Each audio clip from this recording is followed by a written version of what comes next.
Welcome back to the next episode, which is now part 3 of the meteor wood lathe restoration. I am wearing the same shirt as the last episode, which is because I'm recording this on the same day. I went for my lunch, and then I come back, and then it's how it works. So I'm wearing the same shirt. Okay, get over it. Where we left the last one, which was about an hour and a half ago, to be honest, is that we've cleaned everything down. Everything is looking less dolphin coloured. We've still got more dolphin coloured items to take care of. This episode we need to get things done, so we're going to push forward through a lot of the monotonous stuff of painting, more cleanup. I've got some paint stripped items that are going through the worst paint stripper I've ever bought, which is this stuff, which is Super Deck. God, it's worse than Anchor, that is. Which isn't good, so don't buy that stuff. But we're going to plough through it. I don't want to kind of go through, like, this is how to prime some metal. It's not what we're all about. So let's get it done. We'll probably come back more into details when we are fitting the bearings, because that's probably a bit more of a non-normal item.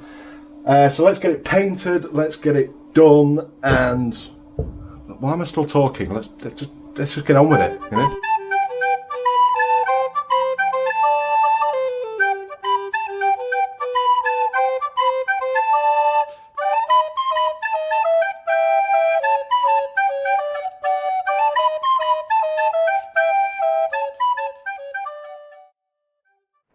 Okay, so we've got everything wired off and masked up where we needed to.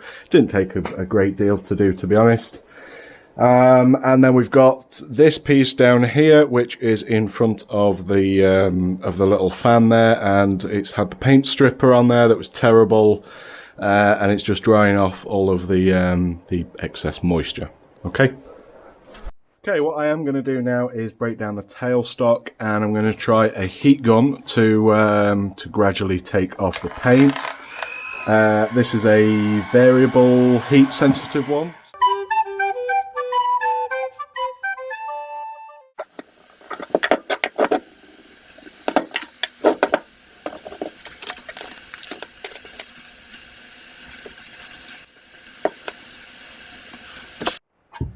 Okay, I can't get a bit in here.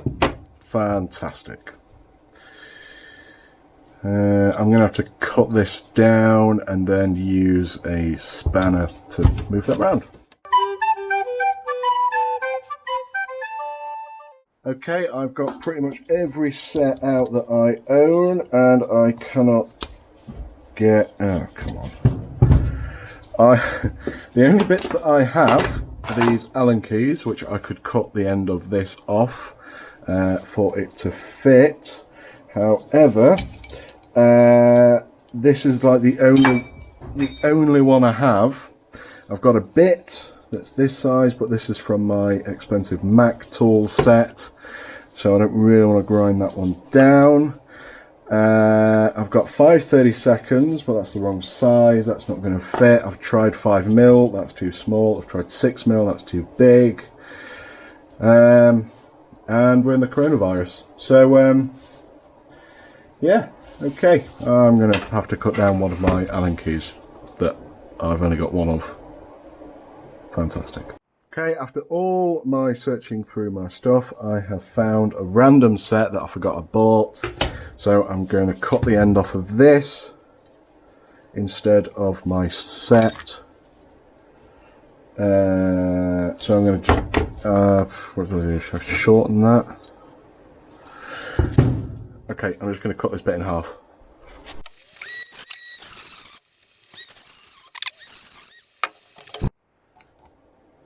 Oh, for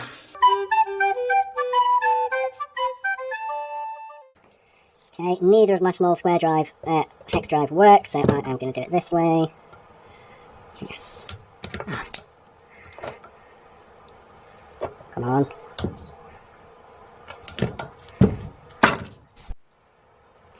Come on. Is that... Oh, come on. Looks like we're having a dolphin tailstock. Okay, I'm going to end up using every tool in my toolbox to get this out here. Shopping list, low profile Allen keys. There's probably a really obvious way. The obvious way would be if you were or are a Glaswegian working in the Meteor factory in the 1950s, then why didn't you put a hole in the handle here? Bloody scots. So now what's going to happen is I won't be able to take that out after I've wound that out. And I can't move this until... Okay, it's stuck. Fantastic. You can actually see where whoever put this together had to use pliers to put this in. I mean, they must have...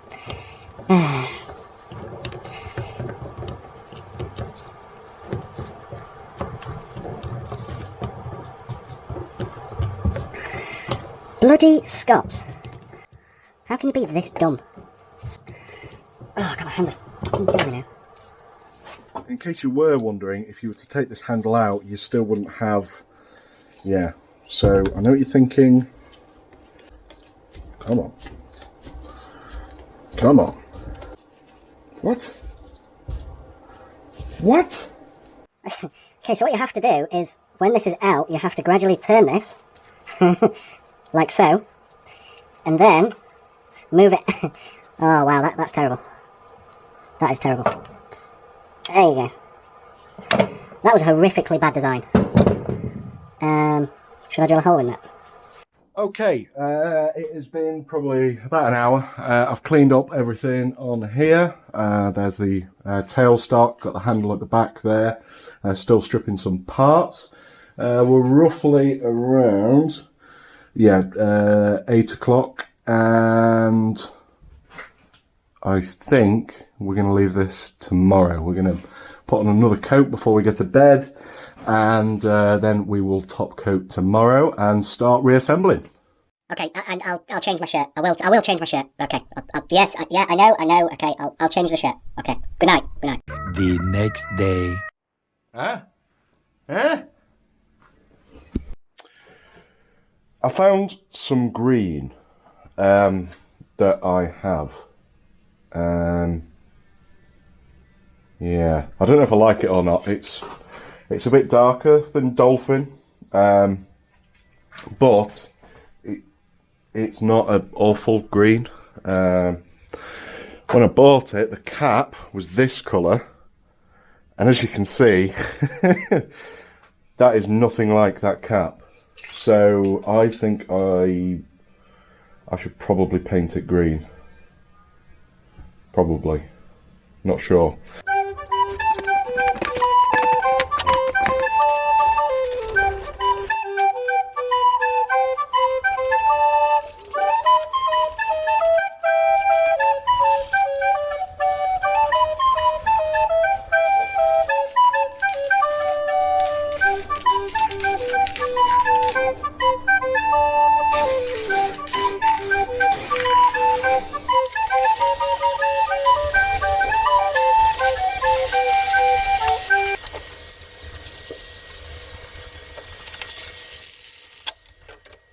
In case you're wondering why I was using the heat gun, something like this is very easy for like a paint to run. These have been not preheated as we've done with previous restorations. Just because the nature of it, if you were to try and heat this evenly, it's very difficult to do. So if I use a heat gun whilst I'm spraying it and keep layering those wet sprayed on there. But if you just use the heat gun to like not semi-dry it, but heat up the paint so you can keep layering it whilst it's still wet, and you'll get quite a nice finish on there. It's what a lot of like the motorbike guys do and classic car stuff, which is got a little tip there. But if you compare that to this, which we've sprayed exactly the same, it hasn't quite got that shine on it. Which, yeah, granted, this will look a bit funny, it shouldn't do by the time it's all assembled, but just to give you that little bit of a difference there. Top tip. These are shot glasses, obviously for shots, but they are unbelievably handy for all things around the workshop. I'm just using these now to elevate the parts up so I can get a nice even spray finish on these.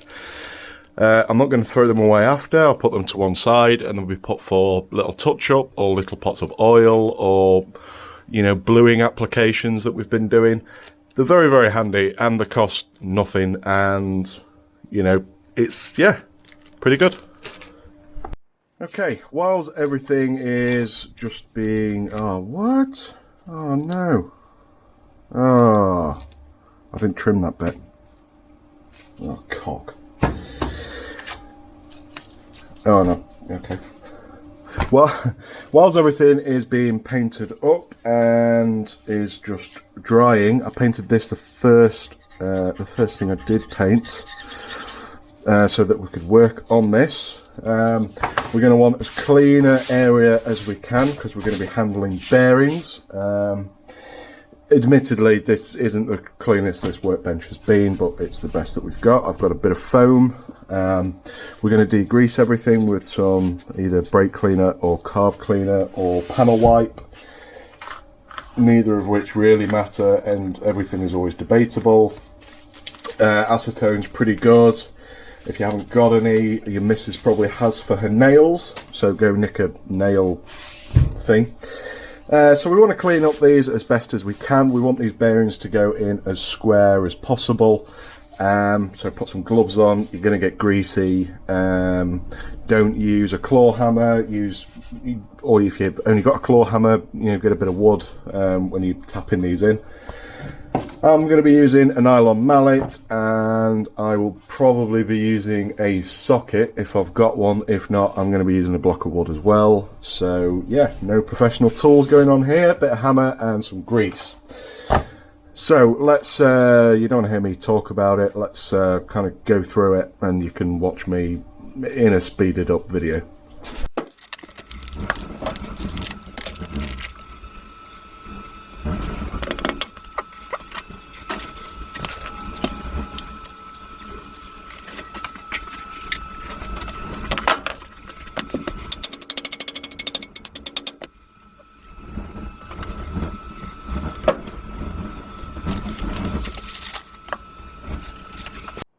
Okay, another tip, get yourself a lollipop stick, break off the side, make sure there's no, you know, burrs, or use a palette knife, whatever, and you're going to put in this bearing. Now, which way they go in, it does not matter. What you want to do is get your grease. You can use your finger as well, but I'm trying to not get it everywhere here. But you're going to want to pre-pack this in. You want to keep the outer part as dry as possible, because you don't want it to have a slipped bearing. If you've ever owned a Vauxhall, this is a massive problem with Vauxhalls. For whatever reason, every one I've ever owned, which granted hasn't been very many, but the bearings always slip inside, and you get like I want to call it like a raced out bearing, I think that's what it's called. But anyway, I'm going to pack it from this side. It kind of doesn't matter because you can, you know, technically pack it from the other side, blah blah blah blah blah. But this way it's just going to be done, and you know it's done, and you're not relying on a grease gun trying to push it all round. So I've just wiped out the outside here. I'm going to give that a little bit of a blowout. Just to make sure.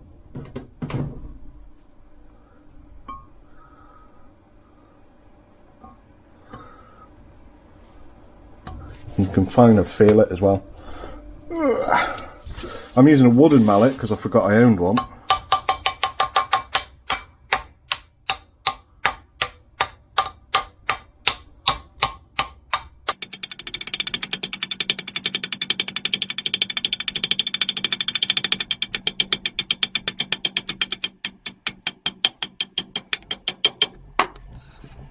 And there we have our seated in bearings. Nice and easy. Now, the last thing I'll be doing is greasing this up. I'm going to grease this one, but provisionally I'm not going to grease this one because it's a sealed bearing anyway. What I am a little bit tempted to do, to be honest with you, is to pop out this outer ring here. The inner ring is obviously pre-packed from the other side, so there's no grease that can, you know, physically get in there from the other side. But what I might do is, probably not, you know, these videos, later on down the line when I come to maintenance it, probably in a year, maybe a year and a half kind of time, is I'll pop out this outer cap and then pack grease into it. There's no point taking the other cap out, if you know what I mean, because it can't go anywhere. So yeah, maybe take that out in about 18 months time and then to grease it, who knows. Okay, what I did do to try and get this off in the previous one with the pulleys is I put on some vice jaws on here, kind of a bit out of desperation, but I've just gone over with a wire brush to take as much of this as possible. The bearing surfaces, which is here and here, obviously, you know, I won't do that. It's not damaged the shaft in any way. It just doesn't look as pretty. I'm not going to start grinding this now because I might run the risk of getting some of that in the bearings. We are being a bit pedantic here, people, so, you know, just bear that in mind. But I'm just going to clean up the shaft. It's got some of the grease pieces on here, and I'm going to deburr some of these holes that were put in here just for future alignment. Okay, next off is putting the pulley on, and I've cleaned up the inside kind of as best as I can be bothered to do. Top tip, if you are wanting to clean up the pulleys, wait until it's assembled, and then you can just put like a brass brush just to go on the inside and just clean up all those V's. This is quite hard to do, you know, by hand, and if you're doing it on a wire wheel, it starts spinning round and you're going to burn your fingers. So work smarter. Just put it on the shaft, put it back in, and then when you do want to clean up, you see there's just a little browning on there. That's just some staining, but you can clean that up very, very nicely later down the line. When you're putting on the pulley again onto the shaft, as daft as it sounds, this hole goes into that indentation there. It's very, very difficult to line this up. By the time that you're going to hammer this in, it will be difficult. So much so that you might end up in a similar situation where you have to kind of lock this to try and get them to line up. To be honest, it kind of doesn't matter if you don't hit that straight away. Ideally, that's the bullseye there. But if you can't, I wouldn't worry about it. I have done previously with quite a few machines that I've done, but it doesn't really matter, but try and aim for that as best as you can. What I'm doing is I've got these little rubber mats that I'm going to put on here. Instead of this pulley smashing into this face here, if you just, you know, put those into there like so, and it's just going to fall out and not do anything.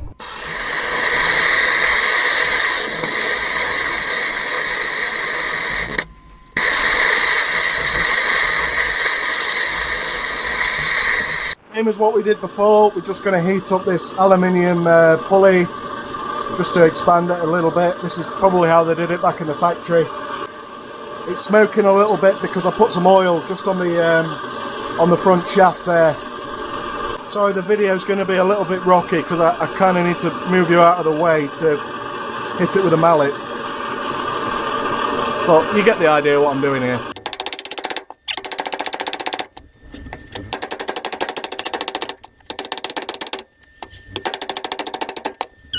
So when you've seated this back into place, what you'll probably find is that the bearing has moved out a little bit. So I use these all the time. It's just a bit of nylon. I've shaped a lot of these, typically more for bodywork and shaping. But you can use these as punches just to gently putting these bearings. You don't want to be, you know, knocking this for a, you know, to the moon or anything, but it's just going to push this back. So when you come to put on your spindle locks or whatever you want to call them, the C nuts that we took off, it's just going to seat up there as best it can.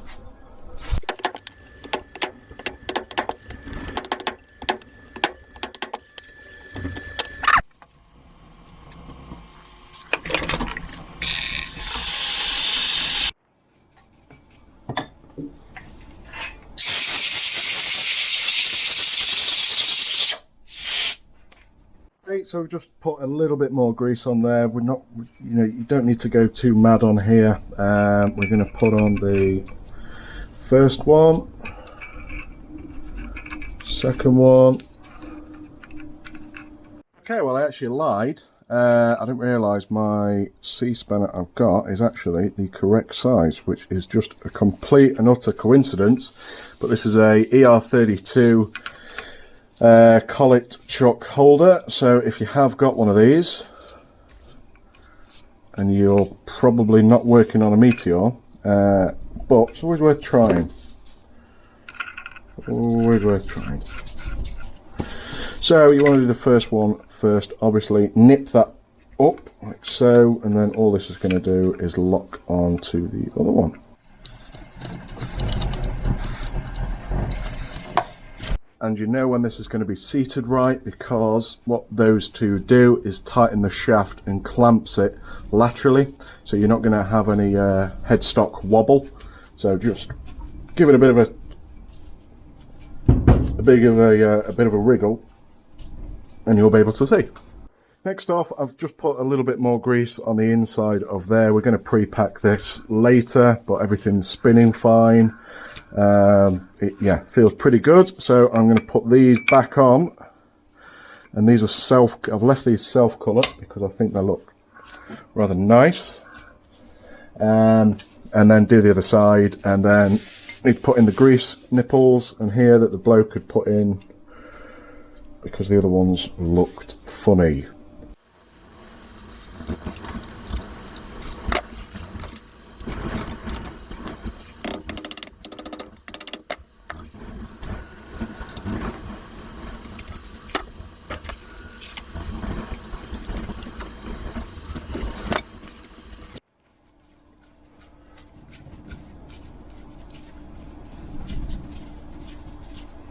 You know what I've just done is I've just put in the last screw onto this side, and guess what I've just forgotten about?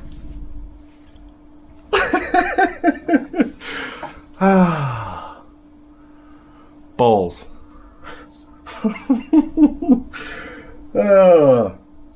But in video land, this is what it looks like now. Like so. Hold on. So now what we're going to do is assemble the bed back together, and yeah, probably call it a wrap for today on that one. We'll just quickly bolt everything back. You don't need to see me all the details on that, but it will be quite good to see the finished result. Let's see how we go.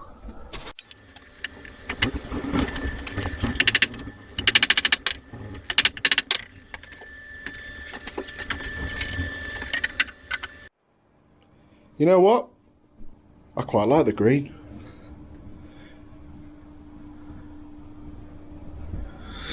I have put the base the wrong way round because it fits perfectly on my toolbox when it's flat up the back here. I am going to lose a little bit of space, you know, this bit here on the tailstock, but you get the whole idea. Yeah, I think we're right to paint this green.